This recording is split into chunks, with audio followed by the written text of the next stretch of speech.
Re-bienvenue chez moi, me voilà revenu à la maison après une bonne sieste. Je vous avoue que le genou a été un peu sollicité après la sortie. Le taxi n'a pas été forcément très cool.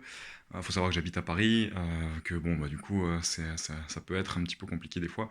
Mais bon voilà, tout s'est bien passé, me voilà sorti et maintenant bah je vous invite dans mon centre de rééducation perso, c'est-à-dire ma chambre chez moi.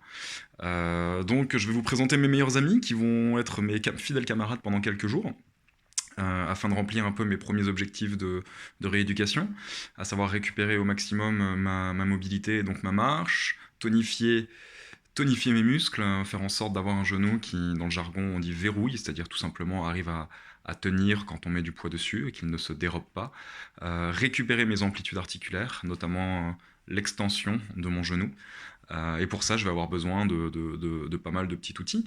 On va faire la présentation maintenant.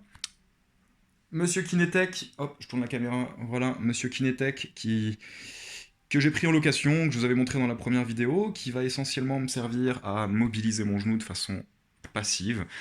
Pourquoi? Parce que le genou, quand il gonfle de l'intérieur, on a ce qu'on appelle un épanchement intra-articulaire. Donc du coup, il y a du liquide qui vient à l'intérieur de l'articulation. C'est dû à l'inflammation post-inflammatoire. Ça arrive aussi quand on se fait une grosse entorse. Quelqu'un qui a quand vous avez tordu la cheville, quand vous tordez le genou, bah, votre genou est raide, cette sensation de raideur vient en grande partie du liquide à l'intérieur de l'articulation. Bah, ce liquide, il va être drainé par le mouvement, d'accord. Quand on fait une flexion, extension du genou, on se retrouve avec du liquide le liquide articulaire, pardon, va être chassé et puis va imbiber l'articulation pour permettre de la nourrir. Donc votre liquide va se drainer de cette façon-là. C'est assez saisissant, c'est ce que j'ai fait tout à l'heure. Alors je vous avoue que j'ai piqué un petit roupillon dessus. C'était assez agréable. J'avais le genou tout chaud, tout raide en couchant. Et puis bon, bah, une bonne heure plus tard, en dormant dessus, je me suis rendu compte que j'avais récupéré quasiment toutes mes amplitudes. Donc bah, comme quoi. Deuxième pote, j'en ai plusieurs même, mais poche de glace.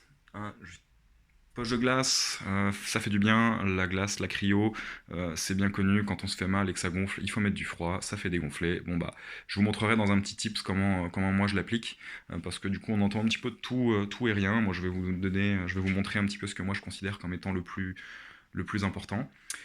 Troisième pote, un petit rouleau de massage. Ça c'est pareil, je vous montrerai comment je m'en sers dans une autre vidéo. Et mon dernier pote, celui-là on l'a déjà vu, mon petit appareil d'électrothérapie, mon petit plaisir. Donc voilà.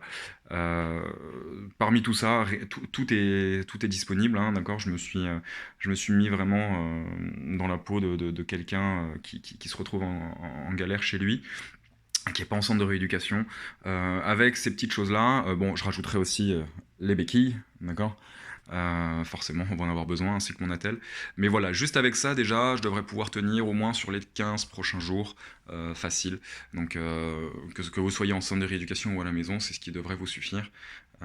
Tout en sachant bien entendu que bon bah si il faut aussi quand même aller chez votre kiné, voilà. Mais bon, le kiné c'est une heure, une demi-heure, une heure par jour, donc il faut savoir meubler après. Donc il faut surtout compléter et c'est tout ce travail complémentaire qu'on est en train de voir. Voilà, allez, à très vite.